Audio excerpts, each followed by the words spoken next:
Perkenalkan, nama saya Lina Prihatin, JKP Angkatan 10 Kabupaten Bojonegoro. Saya akan menyajikan sebuah dokumentasi dalam bentuk video aksi nyata sesi berbagi bersama teman-teman di SDN Sekaran 2. Topik yang saya sajikan adalah budaya positif. Selamat menyaksikan. Manusia merdeka, berbudaya Pancasila. Assalamualaikum warahmatullahi wabarakatuh. Pada yang saya hormati Ibu Guru SD Negeri Sekaran 2 yang dirahmati oleh Allah Subhanahu wa Ta'ala, sebelum kegiatan diseminasi modul 1.4 dimulai, ya, marilah kita panjatkan puji syukur kehadirat Allah Subhanahu wa Ta'ala, karena dengan limpahnya alhamdulillah pada pagi hari ini kita masih dapat berkumpul dan menjalankan tugas keseharian sebagai pendidik dan sebagai guru. Yang kedua, salam serta salam kita tujukan pada Nabi Muhammad SAW yang kita tunggu-tunggu sapanya besok pada hari akhir. Ibu-ibu yang saya hormati, untuk hari ini adalah ada acara diseminasi, ya, yang mana adalah yang akan dilaksanakan oleh teman kita, yaitu Ibu Lina Prihatin SPD, ya, dalam CGP yang angkatan ke berapa, Bu? Ke 10. Dan nanti semoga dalam paparan nanti, ya, itu dapat berjalan lancar dan kita dapat menerima. Karena apa tadi diseminasi itu adalah paparan yang akan disampaikan dan ditunjukkan kepada sekelompok individu atau target, sehingga individu tersebut dapat menerima informasi dan kita dapat melaksanakan informasi yang telah kita dapatkan, ya. Dan yang mana pada hari ini adalah nanti yang memaparkan adalah Bu Lina. Saya kira itu dari saya, kalau sesuai kok mudah kelamaan, ya. Saya kira cukup dari saya. Saya akhiri. Wassalamualaikum warahmatullahi wabarakatuh. Maka ini saya kembalikan kepada Ibu Lina.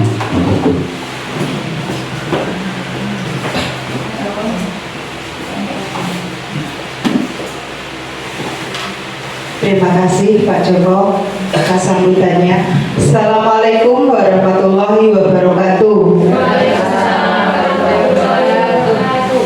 Pertama-tama marilah kita panjatkan puji syukur atas kehadiran Allah Subhanahu wa Ta'ala yang telah melimpahkan rahmat serta hidayahnya, sehingga pada siang hari ini kita bisa berkumpul di ruangan ini dalam kegiatan diseminasi budaya positif. Kegiatan ini adalah kegiatan saya untuk melengkapi tugas sebagai CGP Angkatan 10 Kabupaten Bojonegoro. Terima kasih Bapak Kepala Sekolah, Pak Joko, dan rekan-rekan guru SDN Sekaran 2. Di sini saya akan memaparkan tentang budaya positif. Nah, budaya positif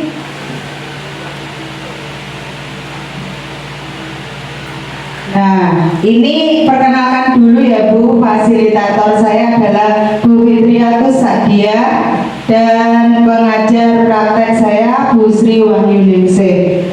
Nah, ini saya akan menjelaskan tentang budaya positif. Budaya positif di sekolah yaitu nilai-nilai dan kebiasaan-kebiasaan di sekolah yang berpihak pada peserta didik agar mereka dapat berkembang menjadi pribadi yang kritis, penuh hormat, dan bertanggung jawab. Nah, ini ada contoh-contoh penerapan budaya positif yang telah saya lakukan, yaitu yang pertama itu adalah anak-anak baris di depan sebelum pelajaran, sebelum masuk kelas. Terus yang kedua ini adalah tentang menjaga kebersihan, gotong royong, kerja bakti dengan anak-anak. Terus ini adalah cuci tangan ya Bu setelah kegiatan. Terus ada berdoa sebelum memulai pembelajaran. Ini piket harian yang dikerjakan anak-anak. Terus ini adalah pada waktu pagi hari anak-anak berangkat ini menjemput anak-anak masuk halaman sekolah. Konsep inti budaya positif itu ada beberapa, yaitu perubahan paradigma, disiplin positif dan nilai-nilai kebajikan, motivasi perilaku manusia, kebutuhan dasar manusia, posisi kontrol guru, keyakinan kelas, dan segitiga restitusi. Nah, ini nanti akan saya jabarkan satu persatu. Nah, kita bermain dulu. Bermain kegiatan ini Bu ya. Anda dan teman Anda melakukan kegiatan cobalah buka. Nah, mari kita berpasang-pasangan. Coba Anda adalah A. Tugas Anda adalah mengepalkan tangan satu tangan Anda. Coba Anda bayangkan bahwa Anda menyimpan sesuatu yang sangat berharga di dalam kepala tangan Anda. Anda perlu menjaga benda tersebut sekuat tenaga Anda karena begitu pentingnya untuk kehidupan Anda. Tugas rekan Anda B adalah mencoba dengan segala cara untuk membuka kepala tangan Anda. Ayo monggo yang mau praktek di depan Bu. Bu Isti, monggo. Sama Bu Ita, sama Bu Ani, monggo Bu Ani. Nah, monggo praktek untuk mengepalkan tangannya. Dibayangkan bahwa di salah satu, terserah Bu Ani mau jadi yang A atau yang jadi yang B. Yang A aja. Yang B yang membujuk. Berarti Bu Isti membujuk. Boleh membujuknya dengan menawari uang 1 miliar atau mungkin berapa, atau mau dikasih emas, atau mau di, terserah. Monggo. Mulai. Nggih. Ayo. Bu ini lagi pengen ngapain?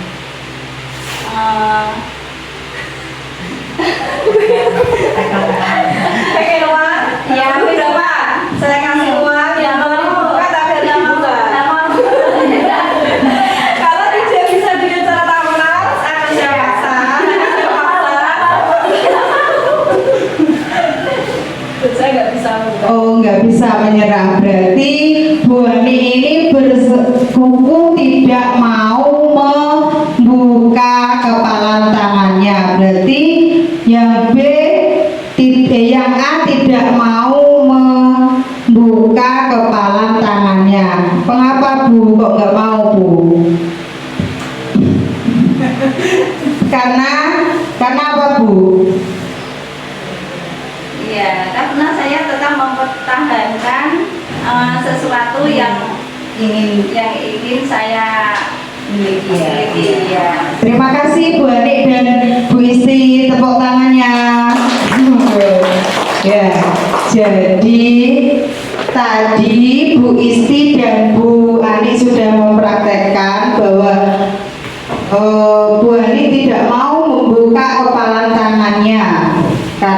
dalam kegiatan ini sesungguhnya yang membuka, yang memegang kendali atau kontrol untuk membuka atau menutup kepalan tangan adalah siapa, Bu? Diri sendiri. Nah, kita sendiri yang memegang kontrol atas kepalan tangan kita. Apakah kita membuka atau menutup kepalan tangan kita, itu tergantung pada diri kita masing-masing sesuai dengan kebutuhan dasar kita saat itu.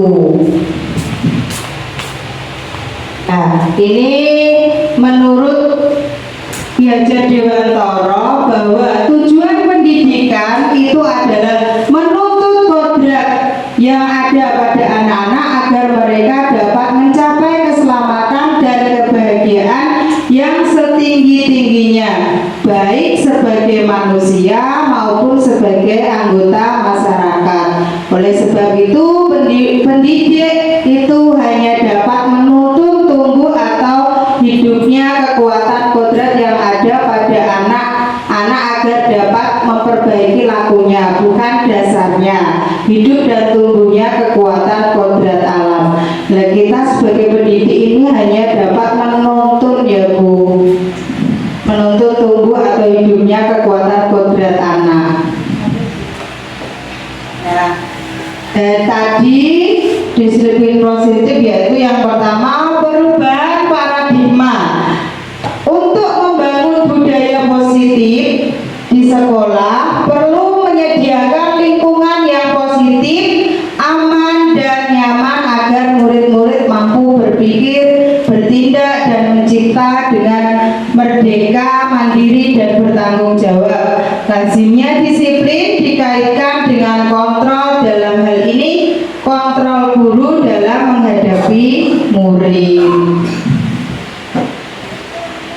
Nah, ini perubahan paradigma teori kontrol, ilusi guru mengontrol murid, ilusi bahwa kritik dan membuat orang merasa bersalah dapat menguatkan karakter, ilusi bahwa semua penguatan positif, efektif dan bermanfaat, ilusi bahwa orang dewasa memiliki hak untuk memaksa. Nah, ini perubahan paradigma stimulus respon ke teori kontrol. Nah, stimulus responnya kita mencoba mengubah orang agar berpandangan sama dengan kita. Teori kontrolnya kita berusaha memahami pandangan orang lain dengan dunia. Stimulus responnya perilaku buruk dilihat sebagai suatu kesalahan. Teori kontrolnya semua perilaku memiliki tujuan. Orang lain bisa mengontrol saya, karena hanya Anda yang bisa mengontrol diri Anda. Seperti tadi ya Bu, diri kita sendiri. Saya bisa mengontrol orang lain, Anda tidak bisa mengontrol orang lain. Seperti tadi Bu Istri meminta Bu Ani, tapi tetap Bu Ani tidak mau. Pemaksaan ada pada saat bujukan gagal. Harusnya kolaborasi dan konsensus menciptakan pilihan-pilihan baru.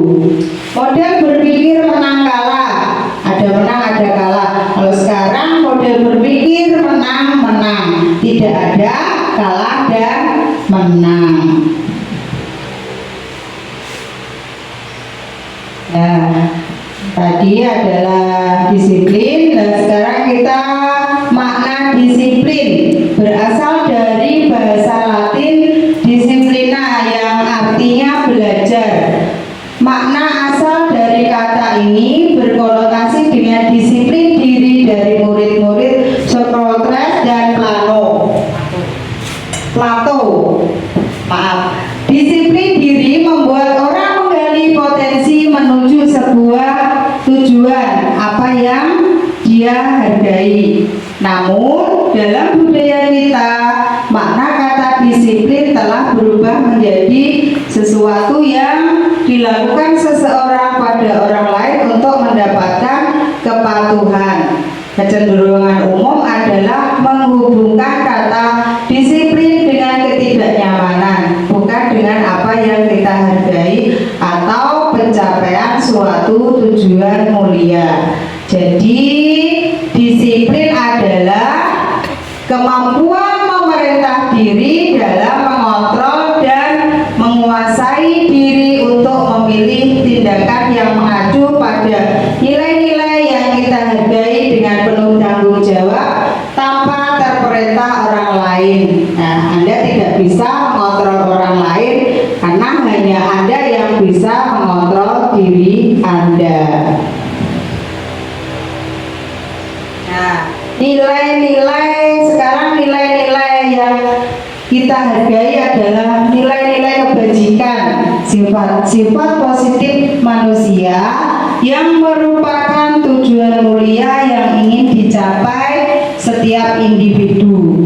Nilai-nilai kebajikan yang ingin dicapai oleh setiap anak Indonesia kita kenal dengan apa, Bu? Profil pelajar Pancasila. Sudah kenal semuanya ya, Bu? Beriman, bertakwa kepada Tuhan Yang Maha Esa dan berakhlak mulia, mandiri, bernalar kritis, berkebinekaan global, bergotong royong, serta kreatif. Itu adalah nilai-nilai kebajikan. Sekarang teori motivasi perilaku manusia. Nah, dari teori ini yang satu, untuk menghindari ketidaknyamanan hukuman, apa yang akan terjadi apabila saya tidak melakukan. Ini adalah motivasi eksternal untuk mendapatkan imbalan dari orang lain. Apa yang akan saya dapatkan apabila saya melakukannya. Yang ketiga, untuk menghargai diri sendiri. Saya akan menjadi orang yang seperti apa bila saya melakukan. Nah, ini kira-kira Bapak Ibu ini yang mana? Yang mana, Bu?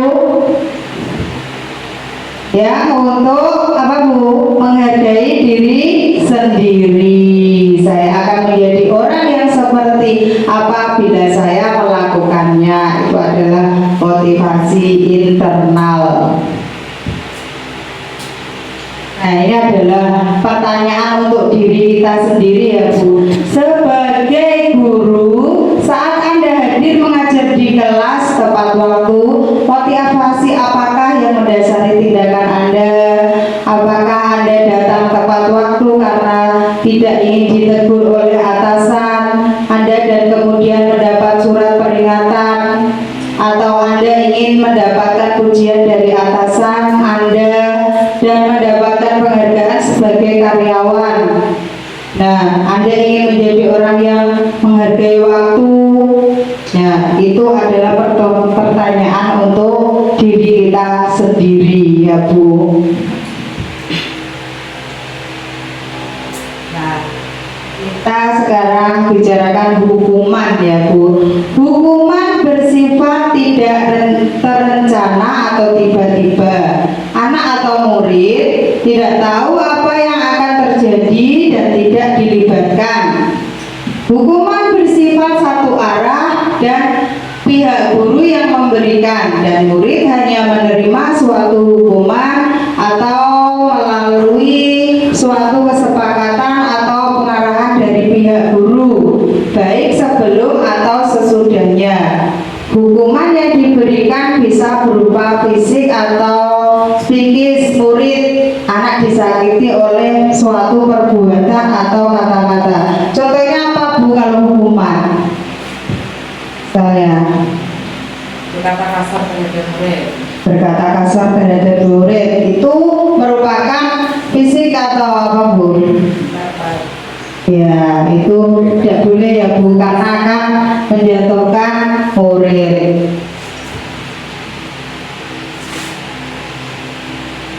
Nah, ini ada kasus dari, tidak kelihatan ya, Bu? Nah, dari kasus Eva. Eva kurang menguasai matematika sehingga pada saat pembelajaran tersebut berlangsung dia lebih banyak berdiam buku pelajaran. Pada saat guru matematika Pak Seno menanyakan pertanyaan, Eva menjadi gugup dan tak sengaja menjatuhkan tasnya dari kursi, serta tiba-tiba menjadi gagap pada saat berupaya menjawab. Seluruh kelas pun tertawa melihat perilaku Eva yang bicara tergagap dan terkejut tersebut. Pak Seno membiarkan teman-teman Eva mentertawakan Eva yang tergagap dan malu luar biasa, dan malahan minta Eva untuk maju dan berdiri di depan kelas sambil menunjuk hidungnya karena tidak bisa menjawab pertanyaan Pak Seno. Kelas makin gaduh dan anak-anak pun tertawa melihat Eva di depan kelas memegang ujung hidungnya. Nah, ini coba jawablah pertanyaan berikut ini ya Bu. Apakah bisa dibaca ya Bu? Oke, monggo. Siapa yang mau menjawab dari kasusnya Eva ini? Apakah Anda setuju tindakan Pak Seno itu? Menurut Anda bagaimana? Monggo, Buju mau menjawab. Iya, ini salah satu kasus di kelas. Mungkin Bapak Ibu juga pernah ya mengalami, mungkin Pak Joko sendiri dulu saat menjadi guru juga pernah ya Pak ya. Pasti ada kasus yang terjadi. Kalau menurut saya, memang hukuman itu kadang diberikan kepada anak, tetapi anak juga pasti punya tujuan kenapa melakukan hal tersebut. Jadi kita sebagai guru sebaiknya itu sebelum memberikan respon terhadap anak itu kita mencari dulu latar belakang atau alasan mengapa anak melakukan hal tersebut, seperti itu ya. Mungkin dari saya sekian. Oh iya, terima kasih Bu Jum. Nah, berarti Bu Jum tidak setuju dengan tindakannya Pak Seno terhadap Eva ya. Nah, karena itu Pak Seno itu termasuk apa Bu? Menghukum Eva karena disuruh tadi apa Bu? Berdiri di depan kelas dan memegang ujung hidungnya. Harusnya Pak Seno bisa melakukan konsekuensi apa yang bisa dilakukannya, atau tidak boleh menghukum seperti itu karena akan mengenai mentalnya Eva, ya, mental anak.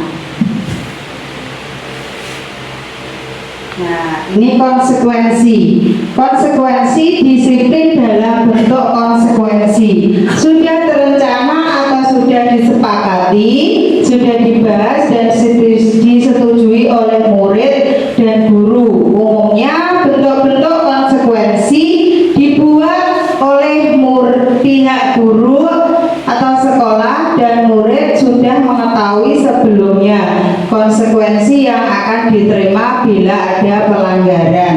Nah, seperti apa Bu? Misalnya itu konsekuensi, misalnya terlambat masuk kelas, konsekuensinya membersihkan kelas, bisa gitu. Itu termasuk apa Bu? Kesepakatan kelas ya. Konsekuensi apa? Hukuman. Konsekuensi. Ya, itu pada konsekuensi murid tetap dibuat tidak nyaman untuk jangka waktu pendek. Konsekuensi biasanya diberikan berdasarkan suatu data yang umumnya dapat diukur. Peraturan dan konsekuensi yang mengikuti ini sudah diketahui sebelumnya oleh murid. Sikap guru di sini senantiasa memonitor murid. Ya, kalau konsekuensi ini sudah ada persetujuan antara murid dengan guru. Kalau hukuman tadi hanya pihak guru. Nah, ini bisa ditanggapi Bu, ini hukuman atau konsekuensi? konsekuensi. Siapa yang mau menanggapi? Monggo, silakan dibaca dan tanggapi.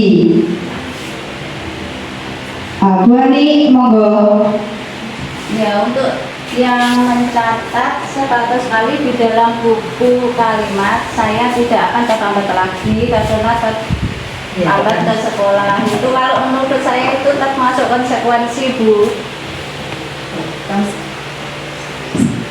Mencatat 100 kali di halaman buku kalimat saya tidak akan terlambat lagi. Nah, itu merupakan hukuman nggih Bu, hukuman nggih. Terus yang bawahnya membersihkan coretan yang dibuatnya di meja tulis. Konsekuensi. Menggantikan kertas tugas teman yang telah dicoret-coret. Konsekuensi. Berjemur di lapangan basket pukul 12 siang karena mengobrol dengan teman. Hukuman. Membersihkan tumpahan air di meja tulis karena tersenggol pada saat belajar. Konsekuensi. Jadi sudah tahu nggih perbedaannya antara hukuman atau konsekuensi. Nah, sekarang selanjutnya adalah restitusi. Restitusi adalah proses menciptakan kondisi bagi murid untuk memperbaiki kesalahan mereka sehingga mereka bisa bisa kembali pada kelompok mereka dengan karakter yang lebih kuat, yaitu itu adalah pendapatnya Gosen. Restitusi juga merupakan proses kolaboratif yang mengajarkan murid untuk mencari solusi untuk masalah mereka dan membantu murid berpikir tentang orang seperti apa yang mereka inginkan dan bagaimana mereka harus memperlakukan orang lain. Melalui pendekatan restitusi, ketika murid berbuat salah, guru akan menanggapi dengan mengajak murid berefleksi tentang apa yang dapat mereka lakukan. Tidak langsung menghukum ya Bu. Untuk memperbaiki kesalahannya mereka sehingga mereka menjadi pribadi yang lebih baik dan menghargai dirinya. Seperti tadi Bu Jum menanyakan dulu latar belakangnya. Ada peluang luar bagi murid untuk bertumbuh karakternya ketika mereka melakukan kesalahan, karena pada hakikatnya begitulah cara kita belajar. Murid perlu bertanggung jawab atas perilaku yang mereka pilih, namun mereka juga dapat belajar dari pengalaman untuk membuat pilihan yang lebih baik di waktu yang akan datang. Ketika guru memecahkan masalah perilaku mereka, murid akan kehilangan kesempatan untuk mempelajari keterampilan yang berharga untuk hidup mereka. Ini adalah ciri-ciri restitusi. Nah, cirinya restitusi bukan untuk menebus kesalahan, namun belajar dari kesalahan. Restitusi memperbaiki hubungan. Restitusi adalah tawaran bukan paksaan. Restitusi fokus pada karakter bukan tindakan. Restitusi bersifat menuntut untuk melihat ke dalam diri. Restitusi menguatkan. Restitusi mencari kebutuhan dasar yang mendasari tindakan. Restitusi diri adalah cara yang baik. Restitusi fokus pada solusi. Restitusi mengembalikan murid yang berbuat salah pada kelompoknya sehingga bisa diterima lagi di kelompoknya. Nah, ini ada kasus Bu Anas. Soalnya panjang ya Bu. Nah, Ibu Anas guru kelas 2 mendapatkan masalah muridnya tidak bisa tertib berdiri antri di depan pintu kelas dan selalu berebut masuk ke dalam kelas setelah jam istirahat usai. Ini tentunya sangat mengganggu proses pembelajaran di mana kelas tidak dapat mulai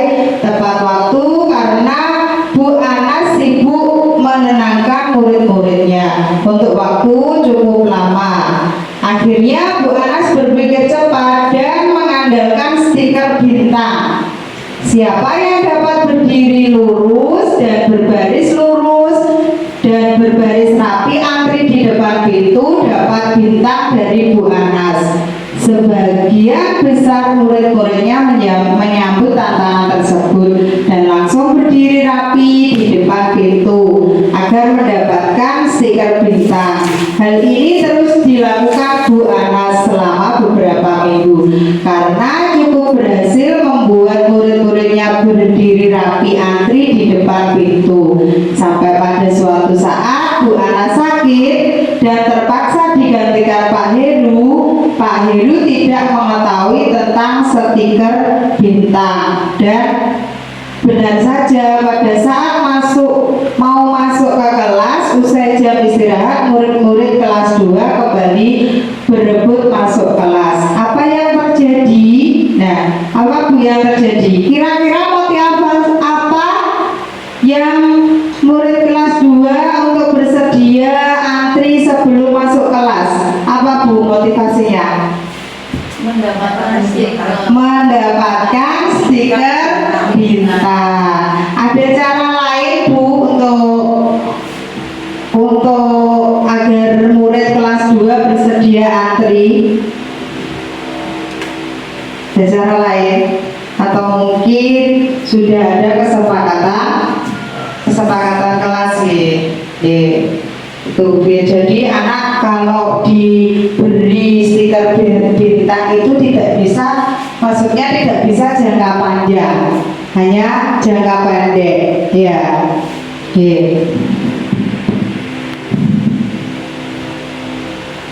Dihukum oleh penghargaan, diberi penghargaan saat kita berulang kali menjanjikan hadiah kepada anak-anak agar berperilaku bertanggung jawab, atau kepada seorang murid agar mempelajari sesuatu yang baru, atau kepada seorang karyawan agar melakukan pekerjaan yang berkualitas. Kita sedang berasumsi mereka tidak dapat melakukannya atau mereka tidak akan memilih untuk melakukannya. Ini adalah pendapat dari Al-Fiqh.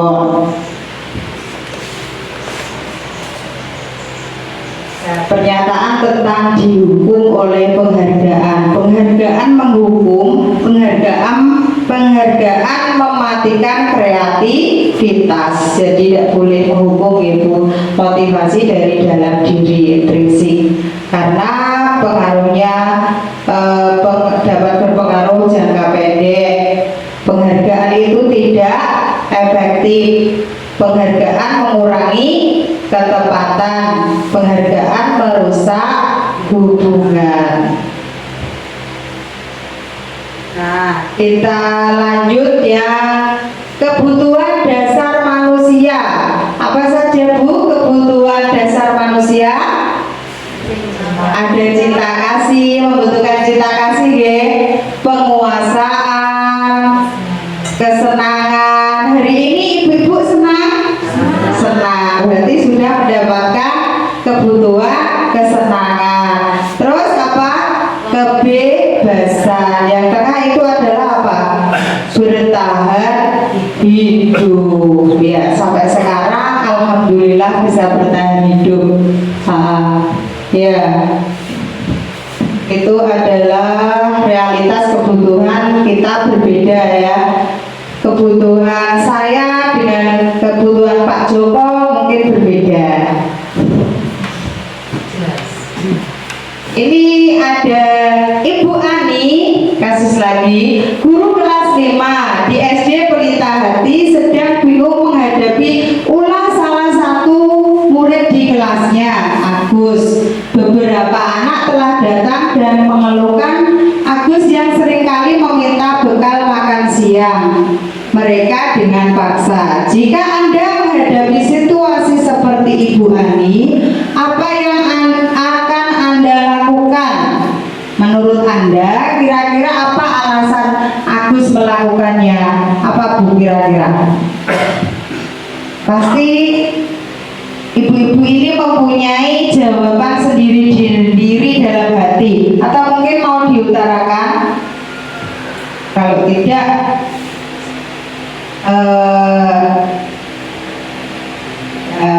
Ini mungkin dari jawaban ibu-ibu, ada yang apabila Agus karena ia lapar dan orang tuanya tidak membawakan bekal makan siang, itu adalah kebutuhan apa, Bu? Bertahan hidup.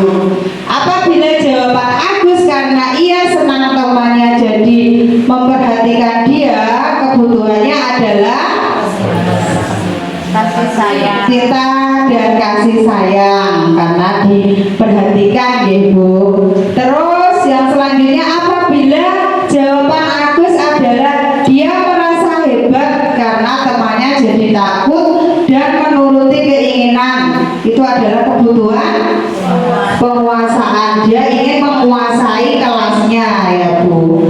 Itu adalah pengakuan atas kemampuannya. Yang selanjutnya, apabila jawaban Agus karena dia merasa bosan dengan bekal yang dibawakan ibunya karena selalu membawa bekal yang sama, itu saja yang dibawa. Kebutuhan apa, Bu? Kebebasan. Dia ingin memilih yang lain. Misalnya setiap hari dibawakan mie goreng terus, dia ingin makan yang lain atau pengen telur apa-apa. Yang selanjutnya, apabila jawaban Agus adalah karena iseng saja dan dia menikmati ekspresi wajah temannya yang kesal karena diambil makanannya, itu kebutuhan apa, Bu? Kesenangan. Pasti ini juga pernah dialami ibu-ibu di dalam kelasnya, menemui muridnya seperti ini. Nah, kita lanjutkan 5 posisi kontrol guru. Yang pertama itu guru sebagai penghukum, yang kedua pembuat merasa bersalah, yang ketiga teman, yang keempat pemantau, yang kelima adalah manajer. Nah, itu ada 5 posisi kontrol guru. 5 posisi kontrol guru, yaitu guru berbuat yang pertama adalah Tak kelihatan, Bu. yang menghardik atau menunjuk-nunjuk. Nah, itu tidak boleh ya Bu. Kalau kita menghardik, misalnya ada anak yang salah, terus bu gurunya menghardik atau menunjuk-nunjuk. Nah, guru berkata, kalau kamu tidak melakukan, awas, rasakan. Terus hasilnya bagaimana? Murid akan bagaimana, Bu? Kan takut Akan sama menyalahkan orang lain. Terus yang selanjutnya, murid meletakkan guru di luar dunia berkualitas. Terus membuat merasa bersalah. Apa itu? Berceramah mengatakan seharusnya, itu juga tidak boleh. Kamu seharusnya sudah tahu, ibu telah lelah sekali. Ya, itu akan membuat anak menjadi merasa bersalah. Itu akan mengenakan mental anak. Terus sebagai posisi kontrol teman, yaitu apa, Bu? Membuat alasan-alasan untuk murid. Ayolah, lakukan, kalau tidak nanti ibu dimarahi bapak kepala sekolah. Nah, itu posisi kontrol sebagai teman. Yang keempat, posisi sebagai pemantau. Nah, pemantau itu kita menanya apa peraturannya, itu terus apa, Bu? Menghitung dan mengukur. Yang kelima yaitu apa? Sebagai manajer, guru mengajukan pertanyaan. Terus apa yang kita yakini, apa yang bisa kita lakukan untuk memperbaiki masalah, itu adalah posisi kontrol manajer. Selama ini kita posisi yang mana Bu? Biasanya Bapak Ibu yang dilakukan manajer, berarti sudah cocok ya Bu, sudah sesuai dengan ini. Tidak ada yang sebagai teman ya Bu? Tidak. Alhamdulillah. Lanjut. Nah, pertanyaan-pertanyaannya biasanya seperti ini tadi. Saya kecewa sekali dengan kamu. Nah, itu tadi adalah membuat orang merasa bersalah. Kalau misalnya anak ditanya seperti itu, anak akan merasa bersalah ya Bu. Terus kamu tidak pernah benar melakukannya, terus dihukum, terus dikasih hukuman seperti tadi. Terus kalau ayolah lakukan demi ibu atau bapak, itu adalah cirinya sebagai teman. Terus apakah kamu mau mendapatkan stiker bintang hari ini? Itu tadi adalah sebagai pemantau. Terus kalau yang sebagai manajer, bagaimana kamu bisa menyelesaikan masalah ini? Kita hanya menanya kepada anak-anak agar bisa mencari solusi, dicari bersama-sama maksudnya. Terus yang sebagai penghukum tadi juga sama, kamu selalu yang paling terakhir, misalnya mengumpulkan tugas paling akhir, terus dihukum.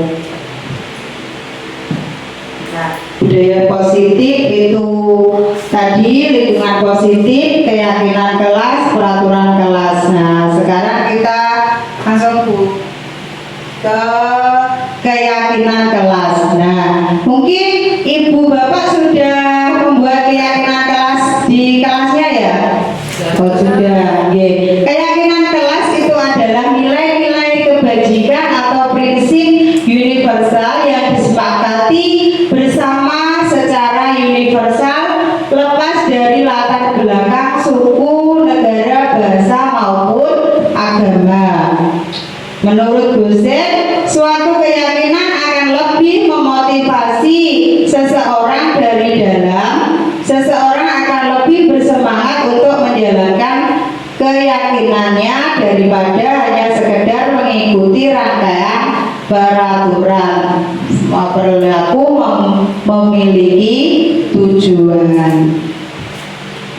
Nah, pembentukan keyakinan kelas caranya begini ya Bu.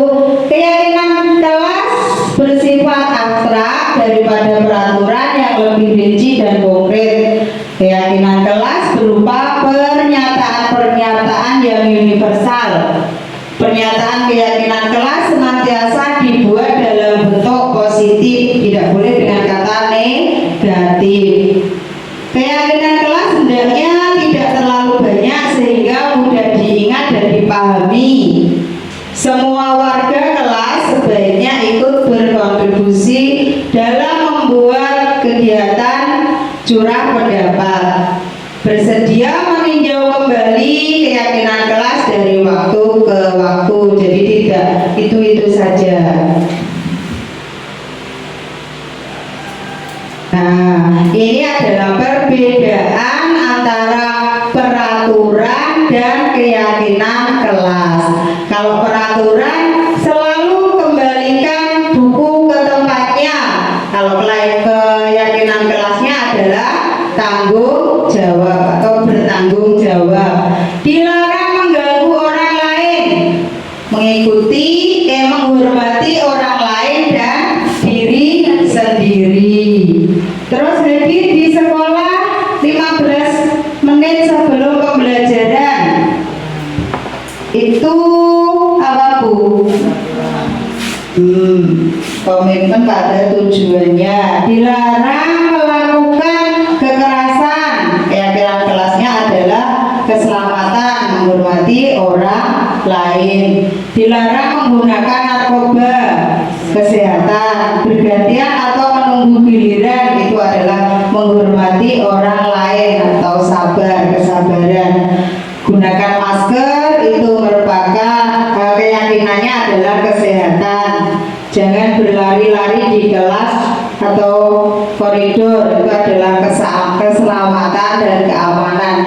Itu tadi adalah contoh-contoh keyakinan. Masih banyak lagi, mungkin Bapak Ibu ada keyakinan yang lain untuk dipraktekkan di dalam kelas. Nah, ini keyakinan kelas sudah saya praktekkan di kelas 3.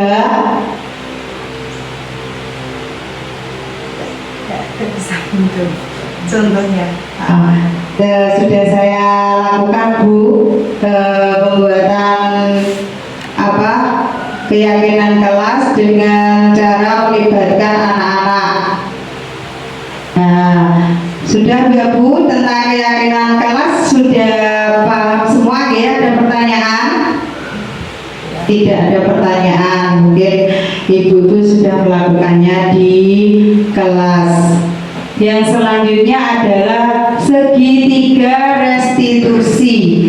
Segitiga restitusi yaitu proses menciptakan kondisi bagi murid untuk memperbaiki kesalahan mereka sehingga mereka bisa kembali pada kelompok mereka dengan karakter yang lebih kuat. Melalui segitiga restitusi, guru dapat 1.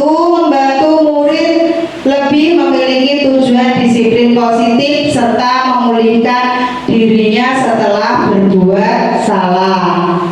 Membantu murid untuk jujur pada diri sendiri dan mengevaluasi dampak dari kesalahan yang dilakukan. Memberikan penawaran bukan paksaan. Nah, ini adalah gambar segitiga restitusi. Itu bisa dilihat sendiri oleh Bapak Ibu. Nah, tahapan segitiga restitusi.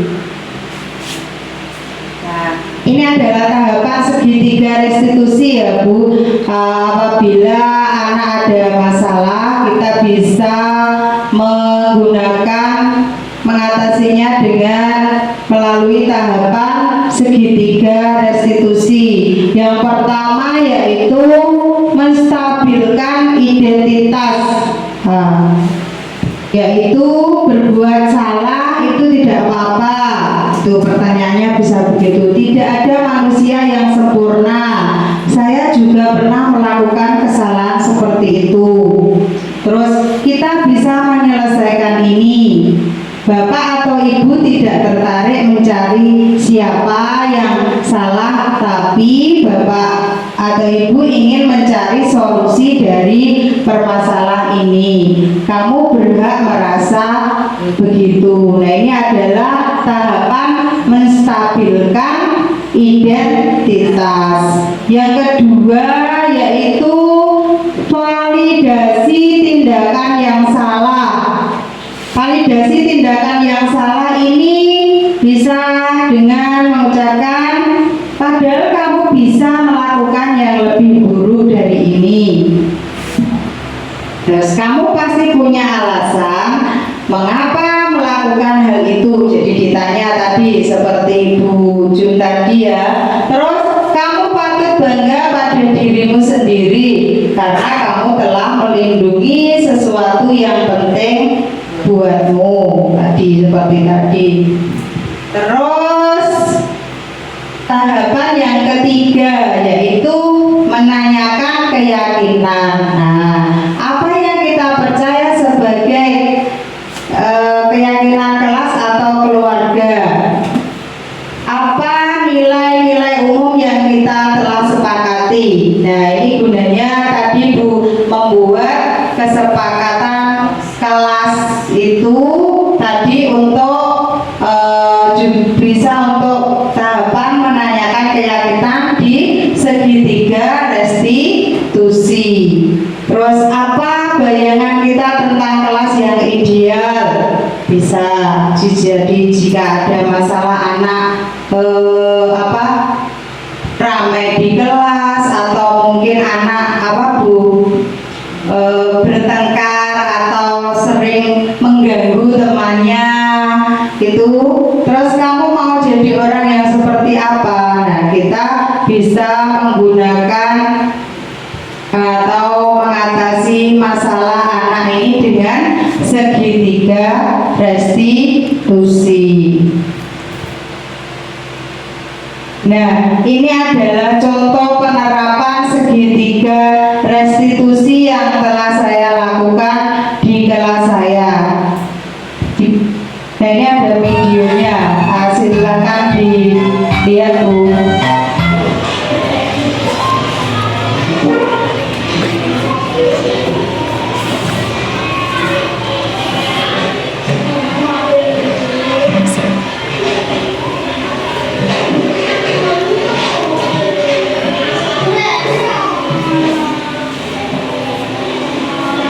Ini adalah anak yang sedang ramai mengganggu. Ini Arifin mengganggu temannya.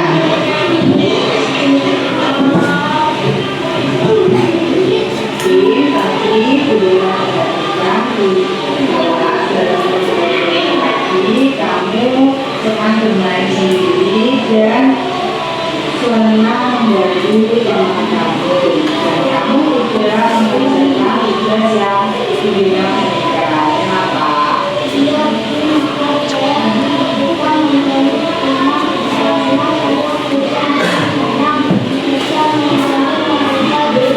Silahkan diperhatikan ya.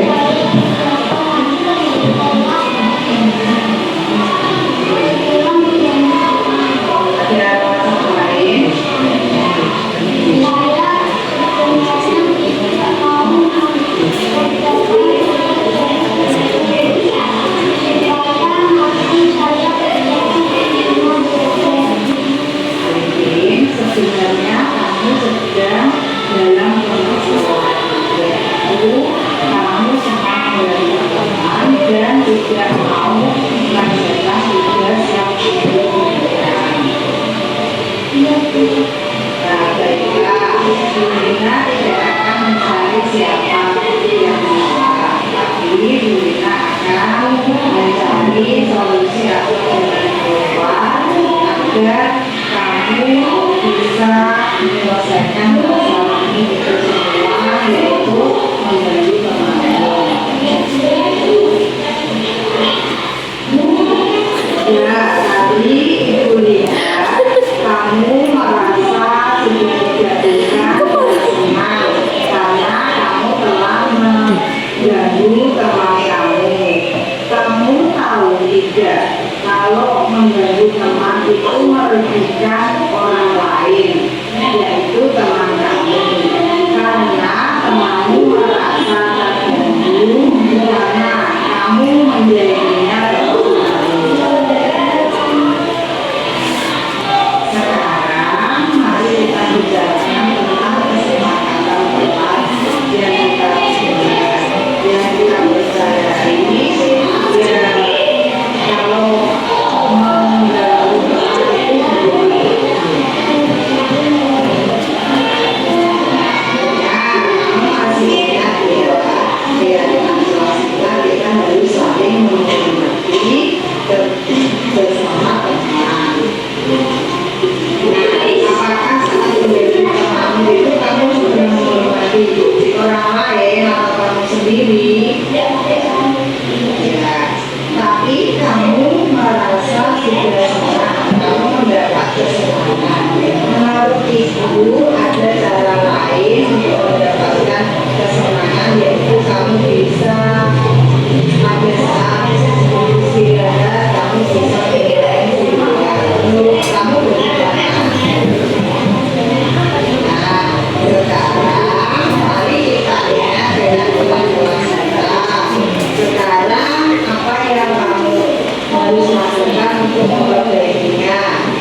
ibu-ibu tadi itu adalah contoh penerapan segitiga restitusi yang telah saya lakukan pada saat di kelas saya itu ada masalah yang Arifin itu suka mengganggu temannya. Yang pertama adalah menanyakan keyakinan, yang pertama adalah menstabilkan identitas, yang kedua menanyakan keyakinan, dan yang ketiga apa Bu tadi?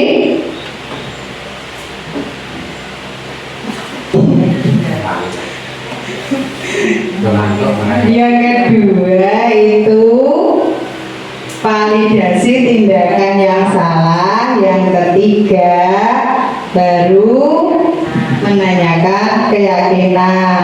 Nah, mungkin dari tahapan segitiga restitusi ini bisa dipraktekkan oleh Bapak Ibu bila ada masalah dengan muridnya di kelas. Ya, tadi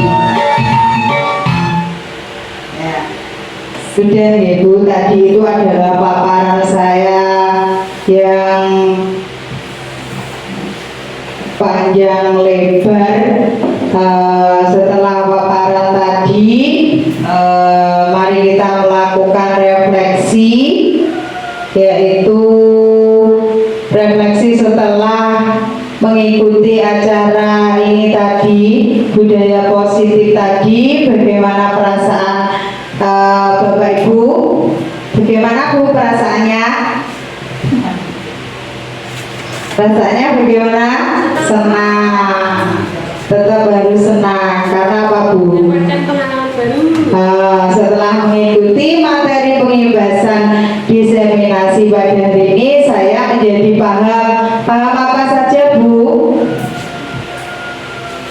Tentang apa tadi? Keyakinan kelas, terus segitiga restitusi, kebutuhan manusia, terus 5 posisi kontrol.